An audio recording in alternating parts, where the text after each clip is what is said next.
Hi there crafters, Louise with you today on behalf of Kitaholic Kits, and I am sharing a new scrapbook layout featuring the October kit.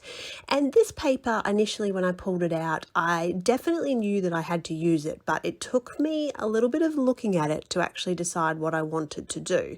And as you can see, I have firstly trimmed a little bit off of the top, and then I'm going to trim it all into strips. So I have sort of this idea kind of inspired by fussy cutting, but in all honesty, I am not going to fussy cut all those hearts. I'm not a fussy cutter, and I totally take my hat off to those that are fussy cutters, but it's just not me. So I'm actually going to use the strips in the background, and I kind of like how this turned out with the finished product. So I am going to fussy cut some of the hearts, but what I'm mainly going to do is use the solid strips on the background, and I'm going to choose a photo. You can see all the little fussy cut strips that I've got down the the fussy cut hearts that I've got down the left hand side.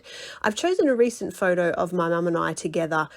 We got to visit the Toowoomba Carnival of Flowers, so I got mum to take a selfie with me, and I'm going to mount that onto some paper and then pop a little doily behind it, just so that I know where my photo is going to go, so that with these fussy cut hearts, I'm just putting a tiny little strip of glue down the middle, because you'll see later in the video that I'm going to give them a little bit of dimension.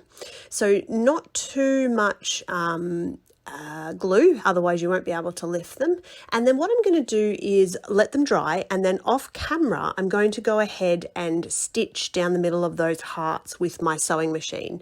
So I've left all the tails on the stitching, which is something I like to do because, again, I think it adds interest and dimension. And then I'm just going to fold the corners of those fussy cut hearts upwards so that it adds that little bit of extra interest into the background of the layout. Now that I'm quite happy with how that's looking, I'm going to go ahead and add some embellishments, some of the die cuts. You can see I sort of go with a little bit of a butterfly theme here, because the butterflies in the die cuts are so sweet that I knew I just had to put some of them on the page. So I'm going to pop some butterflies on, and it's at this point where I'm sort of getting out my pen to think about my journaling, and I'm sort of looking at the background going, oh, I wonder if I sort of just doodled around some of those hearts, how that would look. So I'm going to just include a little bit of doodling, and I'm going to pop my journaling on, have a bit of a play around with some of the elements, some of the little glossy stickers. They're not really enamel dots, but they sort of are, so I'm going to call them stickers just purely because they're different shaped.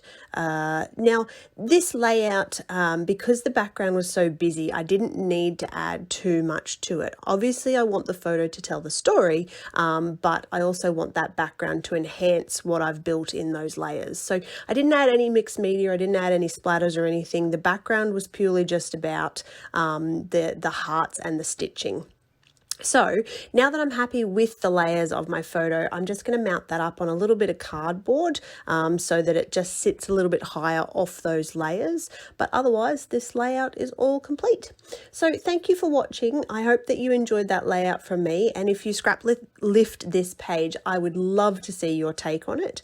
But if not, I hope you enjoyed anyway. And if you haven't already, make sure you hit that little subscribe button.